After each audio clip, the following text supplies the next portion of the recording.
everyone, ako po si Danica Domingo. At ako naman si Sam De Los Santos. Dito tatalakayin natin ang mga importanteng issue tungkol sa governance at development. Ating ding mapag-uusapan ng ilan sa mga teorya at ilan ding mga resulta ng aming mga ginagawang research. At ito ang PATALK. Usapang Public Affairs at Development. So as a quick recap, Ms. Sam, from the first part of this episode, we found out through Dr. Emily De what appreciative inquiry is as a tool or framework that is commonly used in strategic planning and education planning and management. So from that first episode, we found out, o dun sa mga hindi pa nakakapakinig po ng episode, AI follows this 4D cycle of discovery, dream, design, and destiny. But practically speaking, how could this be applied in the field of research? So dun po magfo-focus itong second part ng episode 2. Alright, as promised, this time we will have Dr. Rowena DT Baconguis, the Dean of the College of Public Affairs and Development, to share how they have applied appreciative inquiry in research. I implore everyone once again to listen and take notes on how AI was applied in the research on women left behind, or the wives or mothers of our overseas Filipino workers who have remained in the Philippines. Hello everyone and welcome to the second part of our video. This part now talks about the application of appreciative inquiry in our research entitled International Migration and the Empowerment of Women Left Behind. So earlier, Dr. Decolette explained to you what appreciative inquiry is, and I will not be repeating that, but I will be showing to you how this appreciative inquiry guided our research. So the research was conducted in partnership with the Overseas Workers Welfare Administration Region 4A. So probably you're asking why Region 4A? Calabarzon has the highest number of OFWs in the Philippines. So in this study, OWA organized 45 women who are members of the association representing families of overseas Filipino workers called the OFW Family Circles. So in this study, we used a questionnaire to gather essential data about the OFW families, and we also conducted focus group discussions. You probably ask, why use appreciative inquiry? So researchers actually highlight problems and issues brought about by husbands working as OFW. So there are many stories, there are many research findings which shows the problems of families. And we are not discounting that. We believe that indeed there are many conflicts, many issues related to the husband working abroad. But we also recognize that along these issues, along these problems, are women who have been very resilient, who have worked very hard to make sure that their families stay intact, to make sure that their children have a better future, to keep faith of the reason why, in the first place, the husband is working abroad.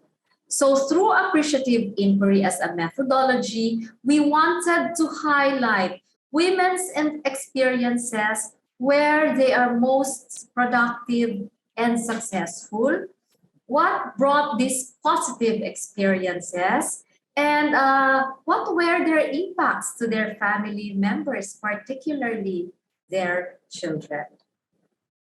So these are our focus group discussions, where we use the appreciative inquiry framework. So we start with discovery, appreciating the best of what is. So we're not really discounting the problems. In fact, during the sharing, there were a lot of tears, there were a lot of recalls on their problems, but essentially they did recognize, but by asking these questions, they were able to recognize that they have internal strengths, that they have a network that they can rely on. So under discovery, we have 4 major questions. What is your best experience? What made this the best experience? What were your contribution in making this the best experience? Who were involved in making it as a best experience? And what were your family strengths and values that you discovered through this experience? So here we wanted to make them realize that indeed they have these strengths, they have this network, they have these values that they can capitalize on to resolve any conflict and problems that they have encountered and may encounter. Now, of course, having realized that, we move on to the next, which is the dream. So take note that in the sharing later on, no, because we process the data, there would be a lot of tears when they talk about their best experiences.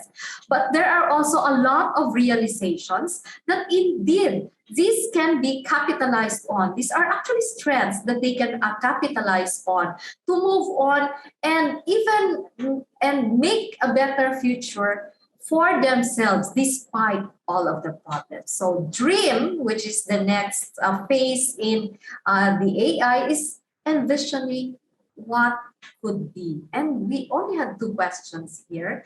If you had 3 wishes for your family and for yourself, what would this be? How do the values and strengths you discovered about you, the women, and your family help you achieve these 3 wishes? So with that, we wanted to make sure that whatever strengths they have realized when they were thinking about the discovery phase can be transformed into something better. And of course, the third part would be about concretizing the dream, and we call this the design part. Because if it's just a dream and you do not plan for it, then certainly nothing would come out. No? And in this phase, we wanted to make sure that they would be able to have a plan to concretize the dream. And we had several questions along that line. What do you plan to do? What do you plan? When do you plan to do it? Who are the people involved to make these wishes come true? What resources do you need? Where do you plan to get these resources? So which is why you see the questions are actually interrelated, because in the discovery part, we wanted them to realize who are the people that they can count on, which institutions are helping them.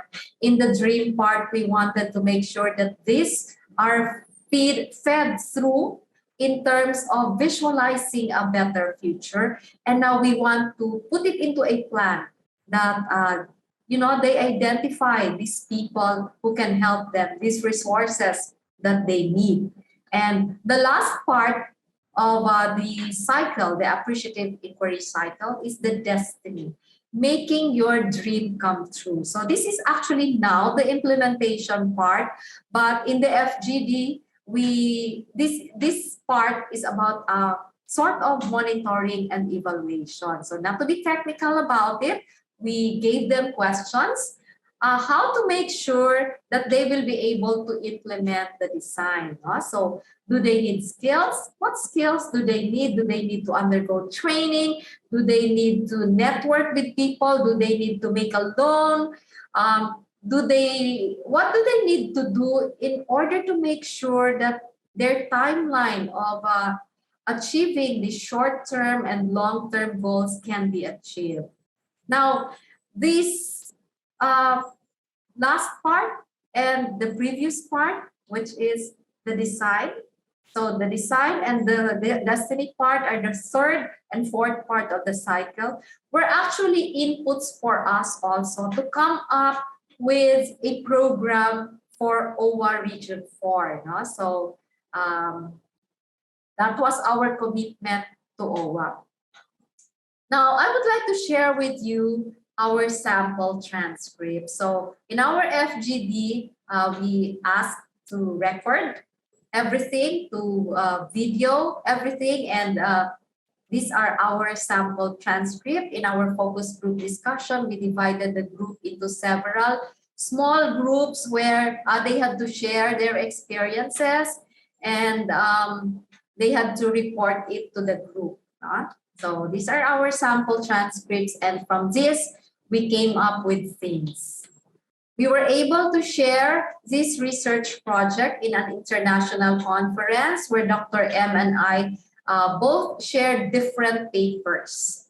And we were also able to publish it in a peer-refereed journal. And we hope that this sharing have helped you understand how frameworks or your favorite theories can guide your research. So with that, we are very thankful that you have given us the time to explain the continuum between the theories, the frameworks that we teach, and our research projects. Thank you very much and have a nice day. Very refreshing yung take ng AI in applying it on the study on women left behind. What we got from Dr. Baconguis is how this can be used in a research, and it became a tool in guiding their focus group discussion, wherein instead of highlighting problems such as breakdown of families, this study looked at the struggles of women and their hard work to give families a better future.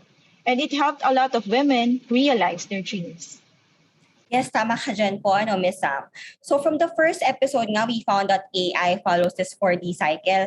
So during the FGDs of this the study conducted, they asked pertinent questions like for discovery, they asked the women what are their best experiences or what are their best accomplishments in life. And for dream, they asked what they envision or what are their wishes for their family. For design naman, this is now the stage where they are already planning for their dreams. So the questions asked were what should be, what is ideal, or what they could do to actually make their wishes a reality. And lastly, destiny, they made sure the women know how to plan, monitor, and evaluate themselves to accomplish their dreams. So with this, Ms. Sam, what I could say is truly AI is an inspiring framework because from the study, we saw that more than looking at the problems surrounding women highly affected by international migration or women left behind, the study looked at how women could actually make things better for themselves and for their families. Right. From here, Danix, we realized that women are active participants in the welfare of their family. Hindi lang sila pala naghihintay ng padala or remittance from their husbands or children abroad. So at this point po, I hope our listeners could already appreciate or maybe apply AI. But if you want to know more information about the framework or regarding the study that we have shared today, you could email us at cpaf.uplb@up.edu.ph. And that concludes our two-part episode 2. And once again, I am Danica Domingo. At ako po si Sam De Los Santos. At ito ang PATALK. Usapang Public Affairs at Development.